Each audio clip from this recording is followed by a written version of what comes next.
너희가 무엇을 원하느냐? 너희가 무엇을 원하느냐라는 제목으로 말씀 전하겠습니다. 고린도 교회가 파당으로 나뉘어져 분쟁이 생기는 원인을 바울 사도는 고린도 교인들의 교만과 자랑에서 찾고 있습니다. 그리고 이러한 교만과 자랑은 기록된 하나님 말씀 밖으로 넘어가는 죄를 짓는 것이다 라고 4장 6절에서 경고하였습니다. 고린도 교인들이 이처럼 교만과 자랑으로 분쟁을 일으키게 된 그 이유가 무엇일까요? 그것은 하나님께로부터 받은 것을 마치 받지 아닌 것처럼 자랑하였기 때문입니다. 4장 7절 말씀해 보시면 누가 너를 남달리 구별하였느냐? 내게 있는 것 중에 받지 아니한 것이 무엇이냐? 내가 받았은즉 어찌하여 받지 아니한 것 같이 자랑하느냐라고 말씀하고 있습니다. 그렇기 때문에 고린도 교인들이 사람 앞에서 자랑할 것은 아무것도 없다는 것입니다. 자신들이 가지고 있는 지혜와 지식 그리고 병 고치는 이런 많은 은사들이 하나님으로부터 온 것인데도 불구하고 마치 하나님께로부터 받은 것이 아니라 하나님께서 특별히 자신을 사랑하기 때문에 자신을 특별히 대우하기 때문에 나에게 이런 은사가 있다라고 하면서 자랑하고 교만하고 다른 사람을 낮추어 보는 그러한 이 교만한 그러한 죄를 짓고 있었던 것입니다. 이러한 것들이 이 고린도 교회 안에 분쟁을 일으키게 만들었고 또 자신의 생각에 옳다고 하는 그러한 지도자를 따르는 그러한 분당을 만드는 그러한 교회를 어지럽히는 그러한 일들을 행하고 있었던 것입니다. 그러니까 모든 것이 하나님께로부터 주어진 것이다 라고 생각한다면 과연 우리가 자랑할 것이 뭐가 있겠습니까? 만약 고린도 교인들을 비롯해서 모든 성도들이 하나님 앞에서 자랑할 것이 있다면 단 한 가지다 라고 바울은 말을 하고 있는데 그것은 그리스도를 위한 고난이다 라고 말을 하고 있습니다. 갈라디아서 6장 17절 말씀해 보시면 이후로는 누구든지 나를 괴롭게 하지 말라 내가 내 몸에 예수의 흔적을 지니고 있노라 라고 말씀하고 있습니다. 이 말씀은 오늘 본문 16절의 말씀과 연결해서 이해할 수가 있습니다. 16절 말씀해 보시면 그러므로 내가 너희를 권하노니 너희는 나를 본받는 자가 되라 라고 말씀하고 있습니다. 이 말이 무슨 말입니까? 바울 사도는 자신이 성도들에게 자랑할 것이 단 한 가지가 있는데 그것이 무엇이냐면 자신의 몸에 예수의 흔적을 지니고 있다는 것이죠. 즉 예수를 위해서 복음을 전하면서 겪었던 많은 고난들 그러한 고난의 흔적들이 자신의 몸에 있다. 채찍도 수도 없이 많이 맞았고 죽을 고비도 수도 없이 많이 넘겨게 되었고 강도의 위험과 그리고 이 물에 빠져서 죽을 뻔한 그런 많은 그런 일들이 있었던 것이죠. 그런 일들이 바로 내 몸에 새겨져 있다라고 말을 하고 있고 이것이 바로 내가 자랑할 것이다 라고 말씀하고 있습니다. 성도들이 진정으로 자랑할 수 있는 것이 무엇일까요? 이 세상에 있는 모든 것들은 잠시 누리다가 없어질 것에 불과합니다. 왜? 우리들이 가지고 갈 수 있는 것이 아무것도 없지 않습니까?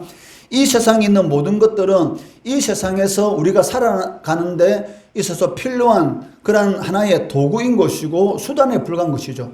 결국 죽을 때는 다 놓아두고 가야 될 것들입니다. 그렇지만 하나님 앞에 갔을 때 우리 것으로 만들 수 있는 것이 있는데 그게 무엇이겠습니까? 바로 이 세상 우리가 살아있을 때 하나님을 위해서 한 모든 일들 그러한 일들은 하나님 앞에 다 쌓이게 되는 것이고 그것이 하나님 앞에 섰을 때에 다 우리 것으로 돌아오게 된다는 것이죠. 그렇기 때문에 바울 사도는 오직 하나님의 자녀들이 즉 성도들이 하나님 앞에 자랑할 것이 단 한 가지가 있는데 그것이 무엇입니까? 바로 하나님을 위해서 했던 그런 모든 일들이 바로 나의 자랑이다 라고 말을 하고 있다는 것입니다.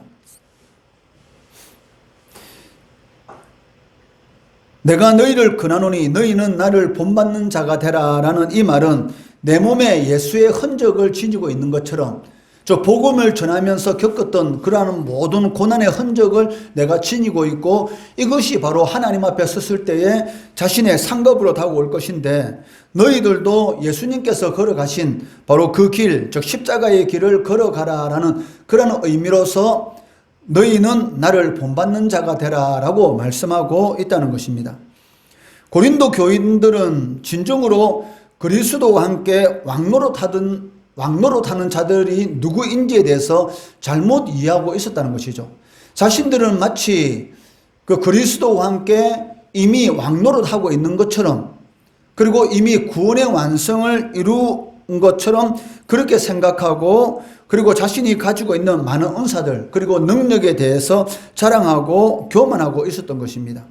그렇다면 여기에 대해서 그리스도와 함께 왕노릇하는 자는 하나님께서 주신 것을 자랑하고 교만히 행하는 자들이 아니다라고 바울 사도는 말을 하고 있습니다. 요한계시록 20장 4절 말씀해 보시면, 또 내가 보좌들을 보니 거기에 앉은 자들이 있어 심판하는 권세를 받았더라. 또 내가 보니 예수를 증언함과 하나님의 말씀 때문에 목배임을 당한 자들의 영혼들과 또 짐승과 그의 우상에게 경배하지 아니하고 그들의 이마와 손에 그의 표를 받지 아니한 자들이 살아서 그리스도와 더불어 1000년 동안 왕노릇하리라. 누가 왕노릇하는 것입니까? 요한계시록 20장 오늘 이 4절 말씀을 보니까 그리스도와 더불어 왕노릇하는 자들은 어떤 자들이냐? 즉 하나님께서 주신 것을 마치 하나님으로부터 온 것이 아닌 것처럼 스스로 자랑하고 교만하는 그러한 자들이 왕노릇하는 것이 아니고, 바로 예수님께서 걸어가신 그 십자가의 길을 걸어가는 성도, 이러한 자들이 바로 주님과 함께 왕노릇할 것이다. 저 세상과 타협하지 않고 하나님의 말씀을 끝까지 따랐던 성도들이 바로 그리스도와 함께 왕노를 할 것이다 라고 사도 요한은 요한계시록에서 말씀하고 있다는 것이죠. 성경은 그리스도와 함께 왕노릇하는 자들은 이 교만하고 자랑하는 자들이 아니라 하나님의 말씀을 끝까지 쫓아가는 자들, 즉 하나님 앞에 겸손한 마음을 가지고 하나님의 뜻을 자신의 삶 가운데서 이루어가는 자들이 바로 그리스도와 왕노릇하는 자들이다라고 말씀하고 있다는 것입니다. 고린도 교인들의 이런 허황된 자랑과 교만에 대해서 바울은 자신이 사도직을 수행하면서 겪었던 많은 고난들에 대해서 언급하고 있습니다. 이러한 고난에 대해서 굳이 언급하는 그 이유가 무엇입니까? 그것은 고린도 교인들을 부끄럽게 하기 위해서 언급하는 것이 아니고, 사랑하는 자녀들인 고린도 교인들이 주 안에서 바로 서기를 바라는 그러한 마음에서, 즉 다르게 표현한다면 하나님의 복을 누리는 그러한 삶을 살아가도록 하기 위해서 자신이 복음을 전하면서 겪었던 그러한 많은 고난에 대해서 고린도 교인들에게 언급하고 있다는 것입니다. 14절 말씀해 보시면, 내가 너희를 부끄럽게 하려고 이것을 쓰는 것이 아니라, 즉 내가 복음을 전하면서 겪었던 그런 고난에 대해서 내가 기록하고 있는데, 이것을 기록한 그 이유는 너희를 부끄럽게 하려고 이것을 기록하는 것이 아니고 오직 너희를 내 사랑하는 자녀같이 권하려 하는 것이라 라고 말씀하고 있습니다. 그렇지만 사실 고린도 교인들은 부끄러워해야 됩니다. 왜냐하면 하나님의 나라는 자랑과 교만에 있는 것이 아니라, 즉 말에 있는 것이 아니라는 것이죠. 마치 자신들은 이미 구원을 완성하였고 예수님과 함께 왕노릇하는 것 같이 자랑했지만 실질적으로는 그렇지 않다는 것입니다. 그렇기 때문에 바울 사도는 하나님의 나라는 어디에 있느냐? 자랑하는 말에 있는 것이 아니라 오직 능력에 있다라고 말씀하고 있습니다. 20절 말씀해 보시면 하나님의 나라는 말에 있지 아니하고 오직 능력에 있음이라 라고 말씀하고 있습니다.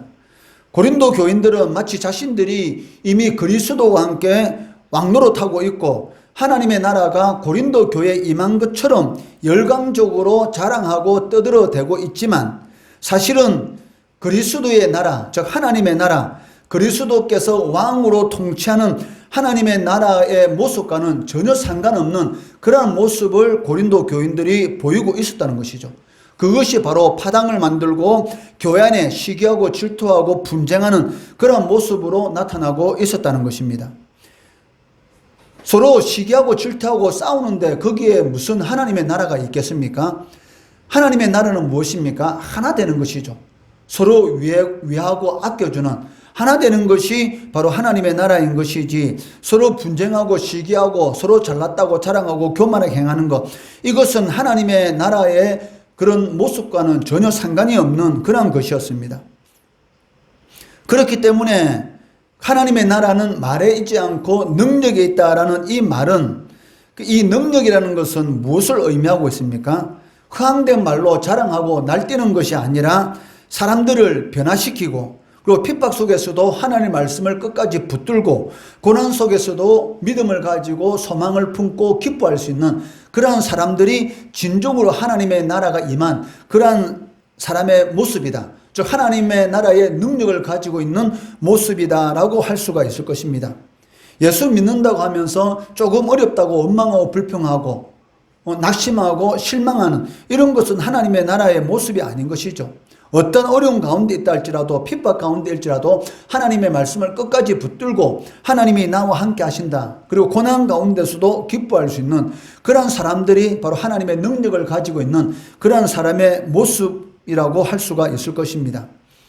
바울은 버릇 나쁜 자녀들을 훈육하는 아버지같이 영적 자녀들인 고린도 교인들에게 묻습니다. 21절 말씀해 보시면, 너희가 무엇을 원하느냐? 내가 매를 가지고 너희에게 나아가랴? 사랑과 온유한 마음으로 나아가랴? 라고 묻고 있습니다. 이 말씀 속에서 우리는 아버지가 자녀에게 안타까운 마음을 가지고 권면하는 것을 느낄 수가 있습니다. 바울은 고린도 교인들을 온유하게 대할 준비도 되어 있었고 엄하게 대할 준비도 되어 있었습니다. 왜냐하면 이 권징이 없는 사랑은 진정한 사랑이 아니죠. 왜? 권징이 없다면 교인들이 죄에 대해서 무감각하게 되고 결국은 멸망에 이르기 때문에 교회 안에서의 이 권징은 반드시 필요하다라는 것을 바울 사도는 누구보다도 잘 알고 있습니다. 자식이 잘못된 길을 걸어가고 있는데도 불구하고 그 자식이 잘못된 길을 걸어가도록 가만히 놓아두는 부모가 있다면 그 부모는 진짜 부모가 아니죠. 그 자식을 어디에서 데려왔든지 아니면 자기 자녀가 아니기 때문에 신경을 쓰지 않는다는 것입니다. 만약에 진정으로 자기 자녀라면은 자식이 잘못된 길로 가고 있는데 부모가 가만히 보고 있습니까? 가만히 보고 있지 않죠. 해초리를 들었으라도 깨닫도록 그 잘못된 길에서 돌이키도록 하는 것이 부모의 마음일 것입니다. 마찬가지로 바울 사도는 고린도 교회들을 아버지와 같은 그러한 마음을 가지고 대하고 있기 때문에 이 권징을 통해서도 고린도 교인들을 권면할 수가 있고, 아니면 사랑하는 그런 마음을 가지고 온유한 마음으로 대할 준비가 이미 되어 있었습니다. 그렇지만 이 잘못된 길, 뻔히 잘못된 길을 걸어가는 걸 알면서도 사랑한다고 하면서도 거기에 대해서 권징이 없다고 하는 것은 그것은 사랑하는 것이 아니다라는 그 말이 21절 그 말씀 속에 포함되어 있다는 것입니다. 그렇기 때문에 자신이 고린도 교회를 방문할 때에 그들이 계속적으로 잘못된 그러한 행위를 하고 있다면 사랑의 근거에서 건징을 내가 행할 것이다. 너희들을 엄하게 치리할 것이다 라고 경고하고 있습니다. 15절 말씀해 보시면, 그리스도 안에서 1만 스승이 있으되 아버지는 많지 아니하니 그리스도 예수 안에서 내가 복음으로서 너희를 낳았습니다. 고린도 교회는 누가 세웠습니까? 바울 사도가 세운 교회입니다.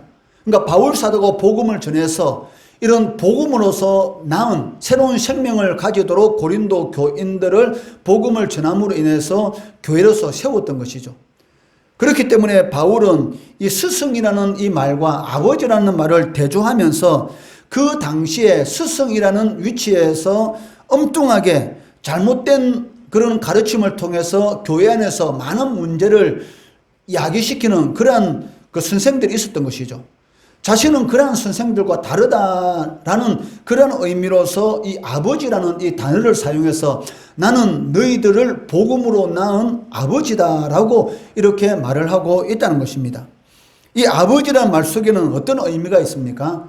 자신이 복음으로서 낳았다. 즉 고린도 교회를 자신이 복음을 전함으로 세웠다라는 그런 설립자라는 그런 의미도 가지고 있고, 또 아버지가 자녀를 사랑하는 그런 마음을 자신이 가지고 있다라는 그런 애정과 관심을 가지고 있다라는 그런 의미로서 바로 이 아버지라는 이 단어를 사용하고 있다는 것입니다. 자신이 사도적인 권위로서 복음으로 그 고린도 교회를 세웠기 때문에 사도적 권위도 가지고 있고, 그리고 자식을 사랑하는 그런 아버지의 그런 마음도 가지고 있다라는 그런 의미로서 이 아버지란 단어를 사용하면서 당시 교회 안에 많은 문제를 일으키고 있던 다른 스승과는 다르다라는 그런 의미로서 이 아버지라는 이 말을 하고 있다는 것입니다. 아버지가 이 자녀의 잘못된 점을 고치려고 할 때 자주 사용하는 그런 말이 무엇입니까? 부모님들이 그런 말을 사용하죠. 내가 너에게 어떻게 하면 되겠니? 어떻게 해야지 너가 정신을 차리겠느냐라는 그런 말을 부모님들이 자녀에게 할 때가 있는데, 이 말은 무엇을 의미하고 있습니까? 말로 할 때 잘 들어라, 이런 의미가 가지고 있죠. 내가 어떻게 너에게 하면 좋겠니? 라는 그 말씀에는 말로 할 때 너가 잘 들어라, 꼭 내가 매를 들어야지 너가 고치겠느냐라는 그런 뜻이 그 말 속에 포함되어 있다는 것입니다. 고린도 교회에 대한 바울의 마음도 바로 이 아버지의 마음과 동일하다는 것이죠. 아버지가 자녀들에게 이렇게 말하는 그 목적이 무엇입니까? 바로 자녀들을 무너뜨리기 위한 것이 아니고 올바른 길로 세우기 위한 그러한 목적을 가지고 자녀들에게 이렇게 말을 하고 있다는 것입니다. 교회에서 함께 신앙생활 하다 보면 여러 가지 이 잘못된 그런 문제들을 접할 때가 있습니다. 이때 그 문제를 해결하는 가장 중요한 원리가 무엇이겠습니까? 즉, 세우는 것에 목적을 두어야지 무너뜨리는 것에 목적을 두어서는 안 된다는 것이죠. 이 말을 다르게 표현한다면 상대방을 정죄하고 시기하고 판단하는 그러한 목적을 가지고 모든 일을 처리하면 안 된다는 것입니다. 교회를 세우는 것에 목적을 둔다면 나 중심적으로 그 문제를 보는 것보다는 상대방 중심으로 그 문제를 보게 되는 것이죠. 어떻게 하면 저 사람이 잘못된 길에서 돌이킬 수 있을까? 라는 생각을 한다면 그 사람을 위해서 먼저 기도하게 되고, 그리고 하나님이 주신 지혜로 건면하게 되는 것이죠. 근데 기도하지 않고 그 사람이 잘못된 것만 보게 되면 어떻게 되겠습니까? 이게 정죄하게 되고 결국은 서로 시기하고 질투하고 결국은 서로 분쟁이 일어나게 되는 그런 일들이 일어날 수가 있다는 것입니다. 그렇기 때문에 상대방 중심으로 그 문제를 보게 된다면 함부로 행동하지 않게 되고 신중하고 조심스럽게 혹시 상처라도 받아서 넘어질까라는 그러한 염려로 인해서 상대방을 대하게 된다는 것이죠. 여러분, 그 젠가라는 이런 놀이기구를 여러분들이 잘 알고 있을 것입니다. 우리가 젠가라는 이 놀이기구를 가지고 게임을 하다 보면 얼마나 신중하게 그 게임에 임하게 됩니까? 혹 이 조심하지 않고 신중하게 하지 않아서 잘못 이 젠가를 빼게 되면 어떻게 돼요? 그 쌓았던 탑이 한순간에 넘어질 수가 있지 않습니까? 그렇기 때문에 이 젠가라는 이 게임을 할 때 얼마나 그 집중해서 조심스럽게 하나씩 이 나무 이 토막을 빼내는지 모릅니다. 마찬가지로 바울은 고린도 교회를 설립한 사람이었지만 혹시 자신이 가서 이 사도직을 가지고 고린도 교인들을 이 징계하게 될 때에 그것 때문에 이 고통스러워하고 혹 이 마음을 아프게 하는 시험에 드는 그러한 일이 있을까봐 자신이 직접 가서 그 문제를 해결하기 전에 먼저 이 사랑하는 이 믿음의 아들인 디모데를 먼저 보내어서 바울이 많은 교회들에게서 가르쳤던 그러한 가르침을 이 디모데를 통해서 고린도 교인들에게 가르치도록 하는 것을 볼 수가 있습니다. 17절 말씀해 보시면 이로 말미암아 내가 주 안에서 내 사랑하고 신실한 아들 디모데를 너희에게 보내었으니 그가 너희로 하여금 그리스도 예수 안에서 나의 행사 곧 내가 각처 각 교회에서 가르치는 것을 생각나게 하리라 라고 말씀하고 있습니다. 즉 바울 사도는 고린도 교회를 세운 사도로서 직접 찾아가서 이런 교회 안에 문제를 일으키고 있는 많은 사람들을 치리할 수도 있었습니다. 즉 건증을 행할 수도 있었다는 것이죠. 그렇지만 자신이 직접 가서 건증을 행하기 전에 먼저 이 믿음의 아들인 디모데를 먼저 보내서 바울 사도가 교회에 가르치는 그러한 것들, 즉 그리스도인의 삶이 무엇인지에 대해서 가르치는 그러한 것들에 대해서 먼저 고린도 교인들에게 가르치도록 하는 것을 보게 되는 것이죠. 왜? 부모들이 너무나 화가 나면 어떻게 해요?